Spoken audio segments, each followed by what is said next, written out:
Bonjour, bienvenue chez License to Kilt. Je m'appelle Lily et je suis votre guide dans le monde merveilleux du patchwork.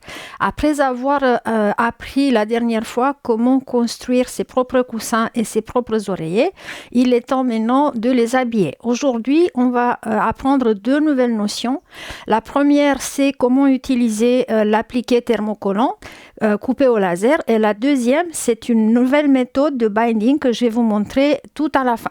Pour récapituler un peu, le coussin que je vous ai montré la dernière fois était celui-là.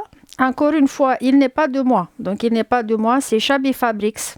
Et tout ça, c'est des formes coupées au laser et qui sont attachées après avec un point zigzag ou un point droit ou même un point de couverture appelé le blanket stitch. Nous avons à habiller notre coussin qu'on avait fait la dernière fois.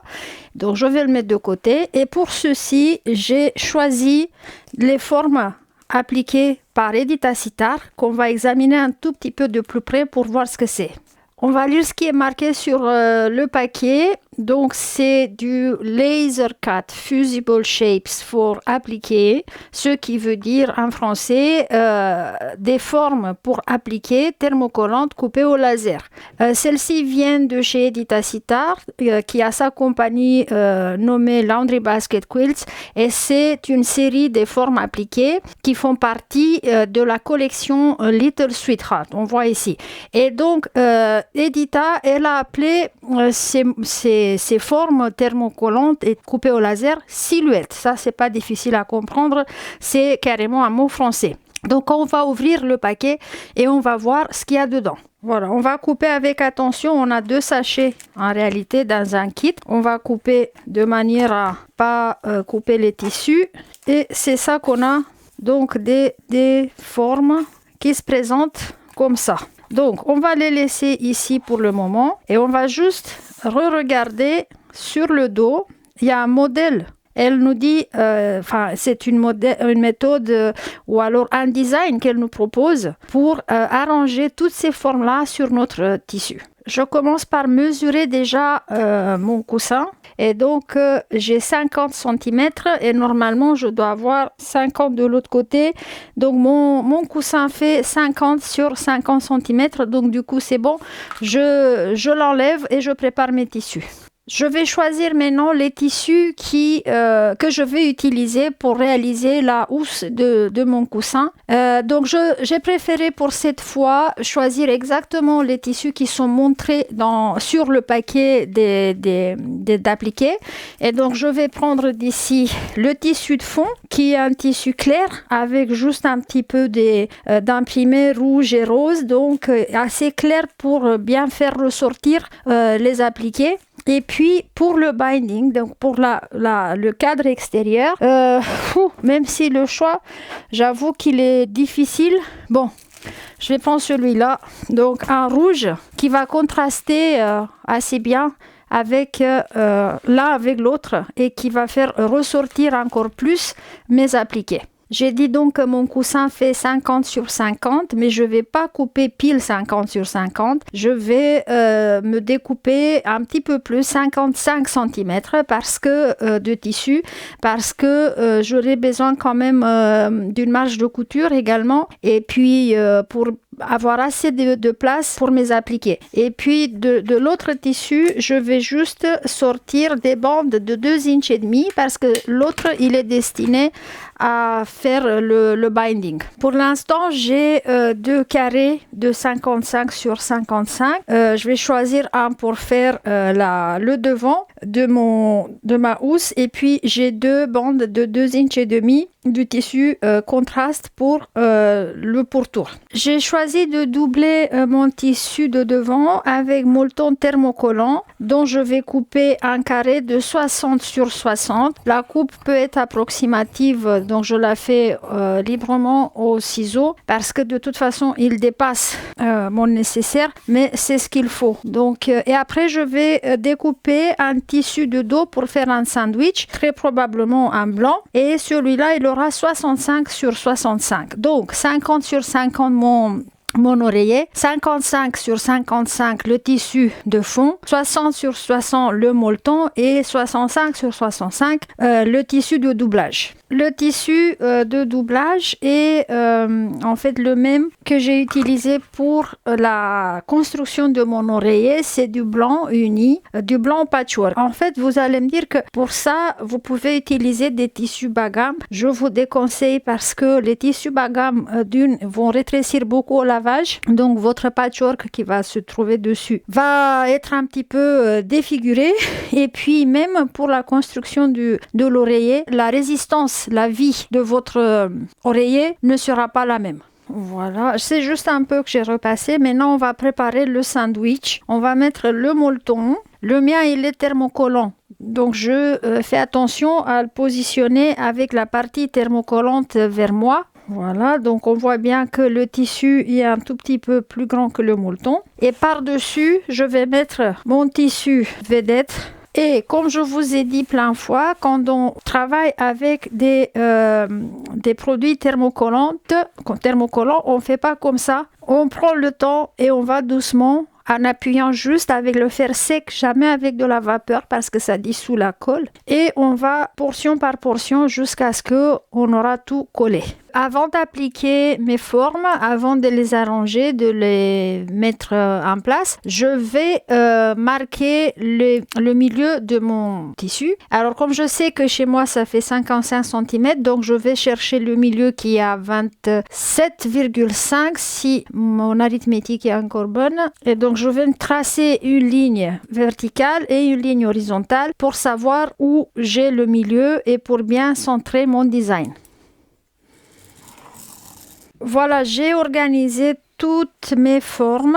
J'en ai plein comme ça, donc des bandes coupées en billets. Je les ai classées par couleur. Ici, j'en ai des roses et ici, j'en ai des rouges foncés. Après, j'ai 6 grands cercles, 6 petits cercles et 4 oiseaux. Et puis, j'ai gardé aussi l'étiquette de derrière de mon paquet pour voir si je peux reproduire exactement ce design-là, chose qui n'est pas obligatoire. Vous pouvez venir avec n'importe quelle disposition que votre imagination vous donne. Ici, c'est juste une suggestion. Donc, je vais commencer à travailler. J'ai 4 cadrans et je vais essayer déjà de disposer mes formes.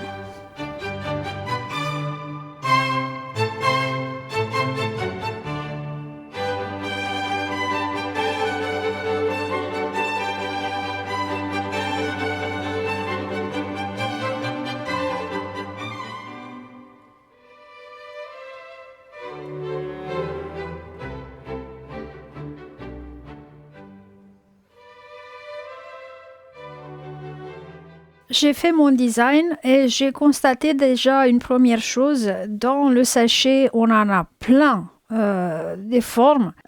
J'ai tout mis ici, mais je ne vais pas laisser comme ça parce que ça m'a l'air un peu trop chargé. Je vais donc aérer un petit peu le design, mais c'était pour vous dire qu'en réalité, avec un sachet qui a 33 formes et donc les tiges longues là sont vraiment longues, vous avez de quoi embellir tout un kilt, c'est-à-dire vous faites un kilt et vous voulez placer des formes appliquées pour embellir par endroit, il y a largement de quoi s'amuser. Je préfère laisser sur ce coussin-là que des branches, donc j'aurai 3 branches comme ça, sur lesquelles je vais appliquer des oiseaux et des cercles pour les embellir après. Le reste est dans le sachet et ça va me servir pour un autre coussin que je vais faire peut-être avec des flocons de neige, comme c'était marqué, montré sur le design d'Edita. Je vais commencer par les branches, donc je vais mettre mes oiseaux et les cercles de côté. La première chose à faire une fois qu'on est content avec notre emplacement, on prend chaque pièce et on déchire le papier qui se trouve sur le dos. Voilà, je vais faire ça pour chaque pièce de mon design et après je passerai au repassage.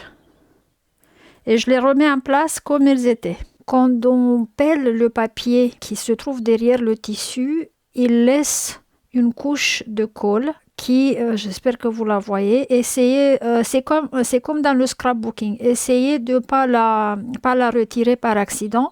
Et après, quand je veux insérer ma branche sur une autre branche plus grande, je vais la mettre un peu en dessous pour que l'émergence ici soit cachée. D'accord? Ça, c'est des détails qui sont importants pour que votre projet soit bien soigné.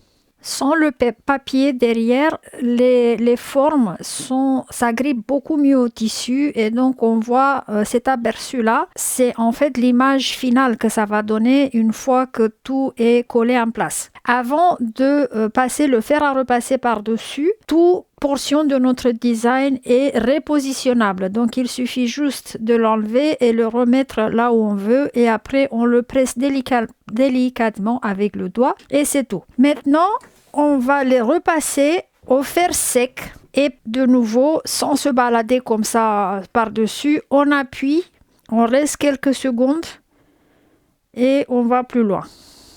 Et donc, je vais faire ça pour toutes mes branches.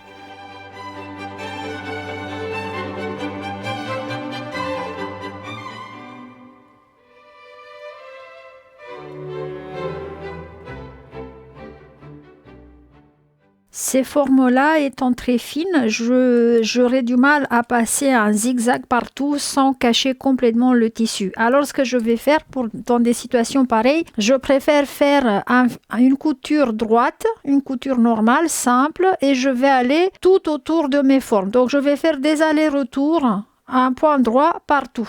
Et ça va fixer mon design en place et ça va faire le matelassage en même temps. Puisque, rappelez-vous, j'ai les 3 couches maintenant ensemble. Après avoir attaché les branches, je vais rajouter un oiseau et des cercles, donc les éléments décoratifs que je vais dispatcher un peu partout. Mais je vais vous montrer comment que Edita a prévu l'assemblage des oiseaux.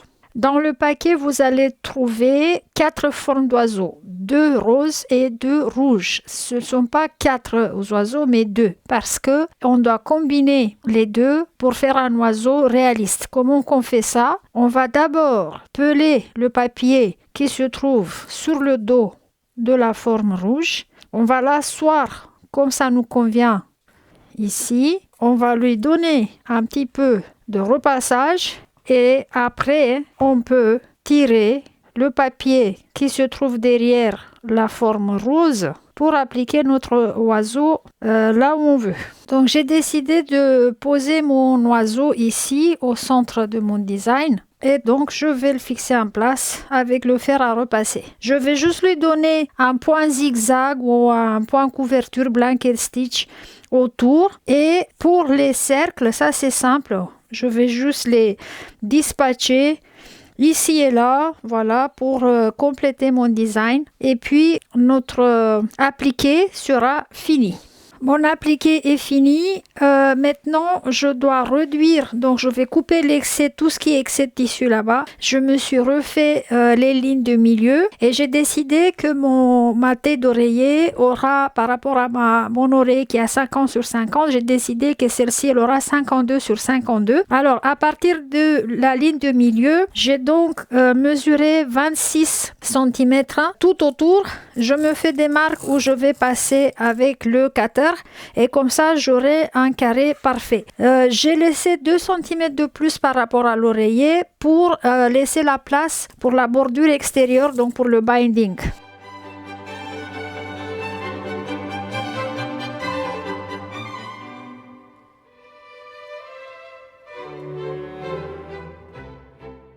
Je vais repasser pour enlever le stylo friction et cette partie du projet la plus difficile est finie. On peut préparer maintenant le dos de notre coussin pour appliquer le binding enfin. Vous vous rappelez le carré qui nous restait de la première coupe? Celui-là, je vais le réduire à 52 cm sur 45.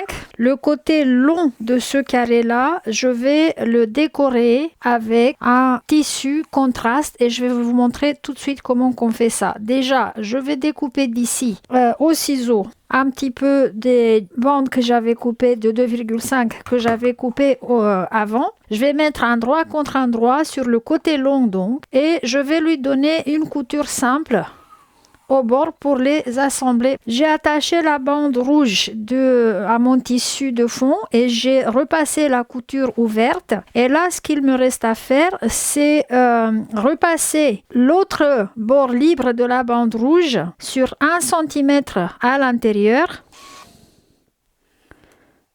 Après, je vais la plier de manière à couvrir cette couture-là. Je vais de nouveau la repasser en place. Et je vais coudre ici, ce bord-là de ma bande. Et comme ça, j'aurai fini une partie de dos de mon coussin. Une fois tout cousu en place et repassé, je vais juste enlever l'excédent de rouge, là, l'excédent de bande. Et je vais comparer avec mon appliqué, voir si c'est pas trop long ou la largeur, c'est clair, c'est 52, mais par rapport à la longueur. Donc ça, c'est le dos et il doit venir quelque part ici. Donc on a un tout petit peu trop, on a un peu 3 cm, 4 cm de trop que je vais couper tout de suite avec la règle. Et après on va faire l'autre partie qui viendra sous celle-là, l'autre partie de notre dos du coussin et on pourra les assembler. Pour cette partie-là, je vais sortir encore 25 cm de mon tissu de fond et je vais lui juste faire un ourlet simple, sans bande, sans rien du tout et après je vais vous montrer l'assemblage. La deuxième partie du dos, j'ai donc sorti une largeur de 25 cm de mon tissu et je l'ai coupé dans une longueur de 52 cm. Maintenant, je vais juste lui faire un ourlet, un double ourlet comme ça. Alors, je le repasse et puis je vais vous montrer l'assemblage. Donc l'assemblage, je vérifie d'abord que la position de mon patchwork est correcte. Donc moi, je veux voir l'oiseau ici au milieu. Donc après, je le retourne, je mets la petite portion du dos avec l'ourlet vers moi et les bords crus vers l'extérieur. Je mets l'autre moitié qui va la couvrir comme ça. Avec le tissu de contraste, j'aligne bien tout et je vais fixer en place soit avec des épingles, soit avec des pinces comme ça. Donc je mets des épingles juste ici et là pour que ça bouge pas. Donc on est bien d'accord, les deux composants de ma tête d'oreiller sont mis ici envers contre envers. Donc les bons côtés sont vers moi ou alors vers l'extérieur. Et là je vais commencer à appliquer le binding pour lequel j'ai dû couper encore une bande de 2,5 inches pour être sûr que j'en ai assez. Et je vous ai dit que je vais vous montrer aujourd'hui une autre méthode qui est beaucoup plus facile pour appliquer le bord extérieur d'un patchwork, que ce soit kilt ou toute autre chose. On va commencer sur le devant de notre projet, quelque part au milieu d'un côté. On met notre bande endroit contre endroit et on replie sur elle-même au début. On presse un peu avec les doigts et on va coudre avec le quart d'inch de marge de couture jusqu'en bas. Après, on va tourner les coins comme on fait d'habitude. Et moi, je vais vous montrer comment on va faire le joint entre les deux quand j'arrive ici. Me voilà arrivé presque là où j'ai commencé. C'est ici que j'ai commencé. J'ai plié la bordure, la bande sur elle-même sur quelques centimètres et j'ai cousu dès le début. Et donc ici, quand j'arrive, tout ce que je dois faire, c'est m'en assurer que mon autre queue de bande dépasse un peu le début de l'autre. Je coupe avec un ciseau. Je vais juste les surposer et c'est tout. Je finis ma couture.